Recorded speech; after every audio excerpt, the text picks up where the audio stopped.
Notícia importante para clubes brasileiros que procuram goleiro. Carlos Miguel está fora dos planos do Nottingham Forest e foi avisado e aconselhado a procurar clube. Vídeo de hoje do canal do Nicola te explica em detalhes essa história. Quero te atualizar também sobre o Flamengo, que perdeu em casa na Copa do Brasil, mas teve uma grande notícia. As últimas no mercado, bastidores, finanças e muito mais. Fala aí pessoal, sou Jorge Nicola, bem-vindos a mais um vídeo do canal. Sempre bom ter vocês por aqui, sem perder tempo. Pedir para deixar like, se inscrever no canal e ativar as notificações. Quero te contar agora que Carlos Miguel, ex-goleiro do Corinthians e tratado algum tempo atrás como uma das maiores promessas da posição do goleiro no futebol brasileiro, está à disposição no mercado. A imprensa inglesa afirma que o Nottingham Forest já comunicou ao atleta de que ele não faz parte dos planos para a próxima temporada. O Forest, inclusive, procura um goleiro para disputar a posição com o Mats Cels.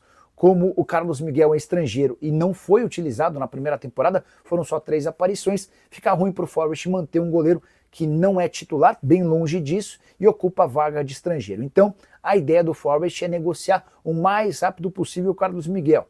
Levando em consideração que foram gastos apenas 4 milhões de euros para tirá-lo do Corinthians, dá para imaginar que não exista tanta dificuldade numa negociação com o Carlos Miguel. O grande ponto é que o goleiro, hoje com 26 anos de idade, ainda tem a preferência de permanecer na Europa, apesar de clubes grandes do futebol nacional estarem atrás de goleiros. Tenho contado para vocês que recentemente Flamengo, Palmeiras, Botafogo e Bahia, por exemplo, se interessaram na contratação de Pedro Morisco, 21 anos de idade, atleta do Curitiba. Um pouco antes, o Palmeiras e o Cruzeiro também fizeram tratativas com o Léo Jardim, que optou por renovar seu contrato com o Vasco da Gama.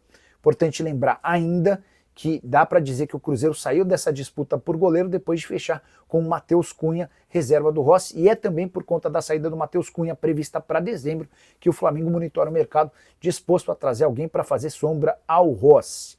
Só para completar, lembrar que o Carlos Miguel, enquanto jogador do Corinthians, viveu grande fase, deixando excelente impressão. E ele só saiu do Corinthians porque a multa rescisória era das mais baixas, 4 milhões de euros, num contrato extremamente mal redigido pelo então presidente Duílio Monteiro Alves. Pergunta que eu deixo para você, o Carlos Miguel caberia no seu time do coração? Para mim, ele seria titular em praticamente todos os clubes da Série A do Brasil. Bora falar agora sobre o Flamengo. Há uma boa notícia, mesmo depois da derrota para o Atlético Mineiro em casa, no jogo de ida das oitavas de final da Copa do Brasil, o Flamengo mandante, diante de mais de 60 mil pessoas, perdeu por Galo por 1-0. A boa notícia atende pelo nome de Samuel Lino, o reforço mais caro da história do Fla, 22 milhões de euros fixos e mais 2 milhões de euros em bônus, jogou 32 minutos, ele entrou no segundo tempo e foi o grande nome da partida. Quase todas as bolas que caíram no pé do ponto esquerda se transformaram em ótimas oportunidades. O Galo chegou a fazer 1-0 depois de uma falha do Léo Pereira. O Samuel Lino empatou o jogo, depois de cruzamento da direita, de Emerson Royal, mas Samuel Lino em posição de impedimento e o gol foi anulado. Antes disso, o Lino já havia dado um drible desconcertante no Lianco e chutado de perna esquerda para a grande defesa do Everson. O Lino ainda criou outras oportunidades e foi de longe o melhor jogador do Flamengo.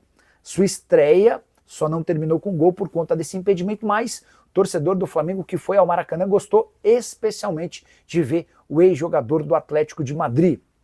Emerson Royal e Saul, outros reforços recentemente anunciados, também tiveram seus primeiros minutos em campo, entraram no segundo tempo, mas não tiveram o mesmo barulho, não conseguiram fazer o mesmo barulho do Samuel Lino. Para completar, Varela, lateral direito do Fla, que foi titular e salvou uma bola importante enquanto o jogo ainda estava empatado em 0-0, confirmou que a renovação do contrato com o rubro-negro está fechada. Resta apenas a assinatura do contrato, que vai acontecer nessa ou na próxima semana. Vínculo do Varela se encerrava em dezembro desse ano. Pergunta que eu deixo para o torcedor do Fla: ainda é possível imaginar uma reviravolta e a classificação do Flamengo para as quartas de final? Na entrevista coletiva pós-jogo, o Felipe Luiz admitiu que as prioridades do Flamengo nessa temporada são Campeonato Brasileiro e Libertadores da América. Até por isso, vários titulares foram poupados do confronto contra o Galo. Hora de falar sobre Lucas Paquetá. Excelente notícia nessa quinta-feira. Houve o anúncio do fim do julgamento e o veredito por conta daquela possibilidade de banimento do Paquetá. Vocês lembram que ele estava sendo investigado há 2 anos pela Federação Inglesa por suposta participação no esquema de manipulação de apostas esportivas. O Paquetá teria forçado 4 cartões amarelos para beneficiar apostadores, incluindo gente da ilha de Paquetá, onde o jogador nasceu. Pois bem, a Federação Inglesa não conseguiu comprovar a participação do Paquetá, que acabou absolvido. Não cabe recurso, ou seja, ele está completamente livre do risco de ser banido, suspenso ou qualquer outra punição. Nada acrescentará ao Paquetá, que está absolutamente liberado para voltar a jogar. A notícia não foi das melhores para o Flamengo. É que o rubro-negro teria mais chance de contratá-lo se o Paquetá, por exemplo, ficasse impedido de atuar no futebol inglês. Ou se fosse banido, certamente o Paquetá recorreria da decisão e teria mais pelo menos 2 anos para atuar. Por que essa decisão foi ruim para o Fla? Porque o Paquetá, absolvido, passa a ter um valor de mercado de mais ou menos 50 milhões de libras, que equivalem a 370 milhões de reais, número absolutamente impeditivo de qualquer transferência para clubes de futebol no Brasil. A tendência é que o Paquetá se mude para um clube maior no próprio futebol europeu. Um dos interessados segue sendo o Manchester City de Pep Guardiola, que quase o contratou no ano passado por 80 milhões de libras. Agora, por conta de todo esse episódio, certamente o Paquetá menos valorizado do que na época, mas valendo bem mais do que o Flamengo poderia gastar. Jogador que pode, inclusive, voltar a ser opção para a seleção brasileira. Nas redes sociais, o Paquetá festejou essa decisão. Acho boa notícia, fiquei contente pelo Paquetá, que conseguiu provar sua inocência. Bora fechar o vídeo para falar sobre Nicolás de la Cruz.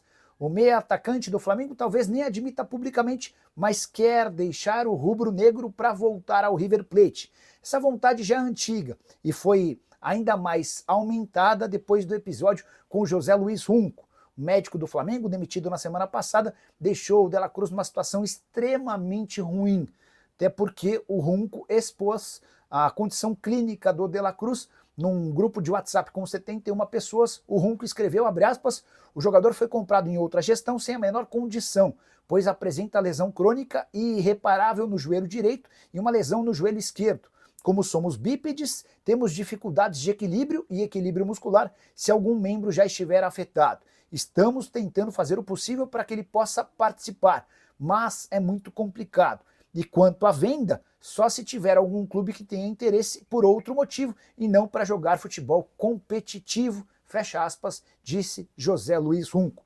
A situação ficou muito ruim para o de la Cruz, que inclusive foi liberado dos treinos para ficar um período no Uruguai ao lado da família. Pois bem, voltando ao Flamengo, de la Cruz entendeu que talvez seja a hora de se mandar. E a grande esperança de negócio passa pelo River Plate. Marcelo Gallardo, técnico do clube argentino, sonha com a volta do de la Cruz antes mesmo desse episódio bastante triste da semana passada. De la Cruz, que tem contrato até junho de 2028 e foi comprado pelo Flamengo mediante pagamento da multa rescisória por algo na casa dos 14 milhões e meio de euros.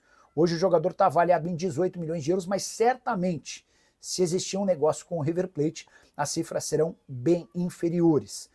Acho, inclusive, que o Runco fez por desvalorizar por completo o valor de mercado do Nicolás de la Cruz. Gostaria de saber a sua opinião. Você, na condição de dirigente do Fla, toparia negociá-lo ou não? E em quais condições? Só para lembrar que o Flamengo da atual temporada já disputou 44 jogos, de la Cruz só esteve em campo em 20, ou seja, menos da metade. Antes de mais nada, galera, vou começar com o Lucas Paquetá. Vou deixar o relacionado, o estreante ou possível estreia, para quando a gente for falar do provável time. Vou começar do Lucas Paquetá, oficialmente inocentado. Ainda bem que a justiça foi feita, teve uma investigação. Que bom que teve a investigação também, porque se teve investigação é sinal que eles encontraram indícios, e que bom que o jogador foi inocentado. Porém, galera, eu fico muito feliz com ter dado tudo certo com o jogador. Acho que é um reforço também para a seleção brasileira, porque esse jogador vai voltar a ser convocado,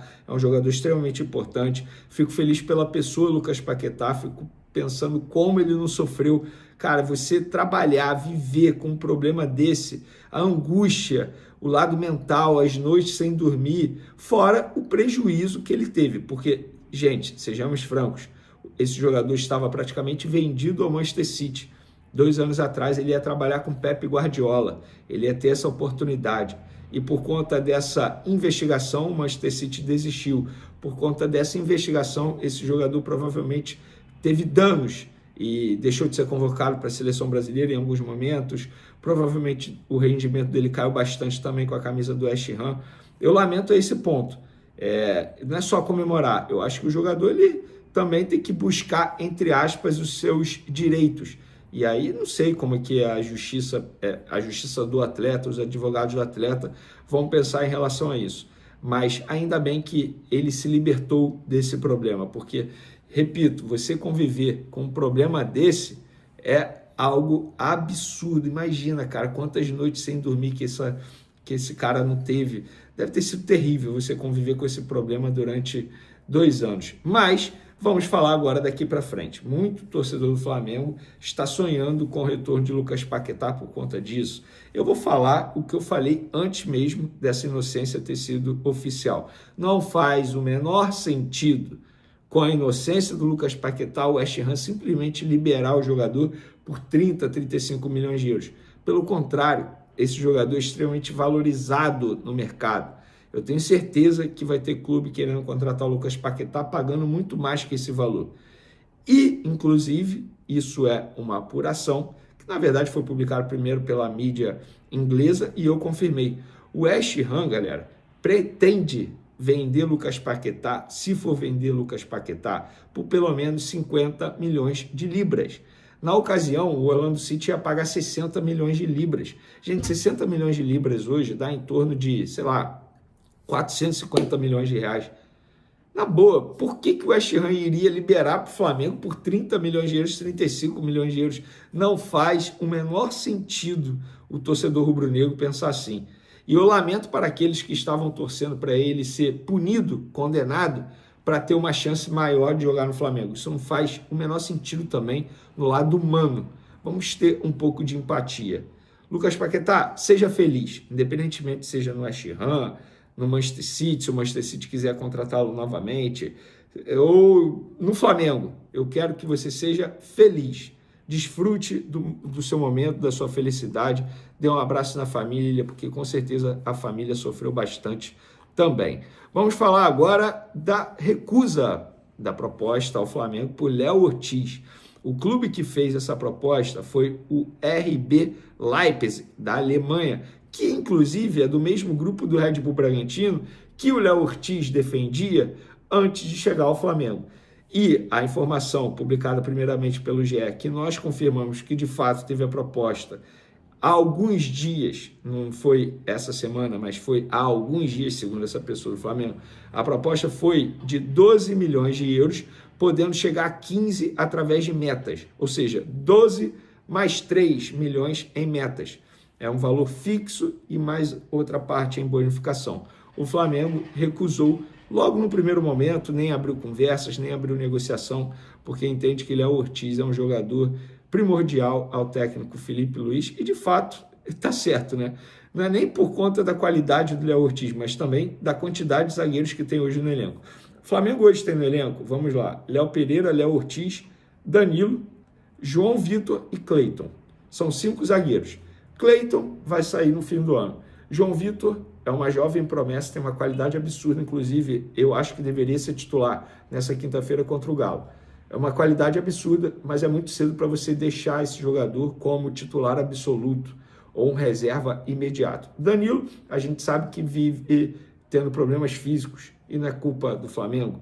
É um jogador com idade avançada que está enfrentando um calendário que ele nunca enfrentou anteriormente. Nem nos tempos de futebol brasileiro com a camisa do Santos, o calendário exigia tanto dos atletas como exige atualmente. E aí tem Léo Ortiz e Léo Pereira, que hoje é a dupla titular, sem sombra de dúvida. Gosto muito do Danilo, mas Léo Ortiz e Léo Pereira não tem que deixar a zaga titular. Aí você vai vender o Léo Ortiz, sendo que o Flamengo tem necessidade zero de receita com venda de jogador.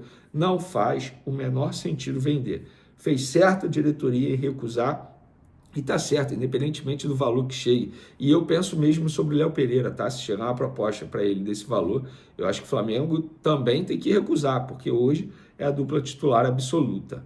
Então, parabéns ao Flamengo pela decisão de recusar essa proposta. Essa aí então, nação rubro-negra. O Flamengo aí perdeu na partida de ontem contra o Atlético Mineiro. Felipe Luiz, na sua entrevista, deixou bem claro que a Copa do Brasil é a terceira prioridade do Flamengo. As prioridades principais aí é Campeonato Brasileiro e Libertadores. Então, muito torcedor aí preocupado que o Flamengo pode acabar não dando ideia muito para a Copa do Brasil, principalmente para essa partida de volta, aonde o Flamengo vai ter que correr atrás do resultado. Já que perdeu a primeira partida em casa por 1-0, vai ter que vencer a partida por 2 gols de diferença para conseguir a classificação direta.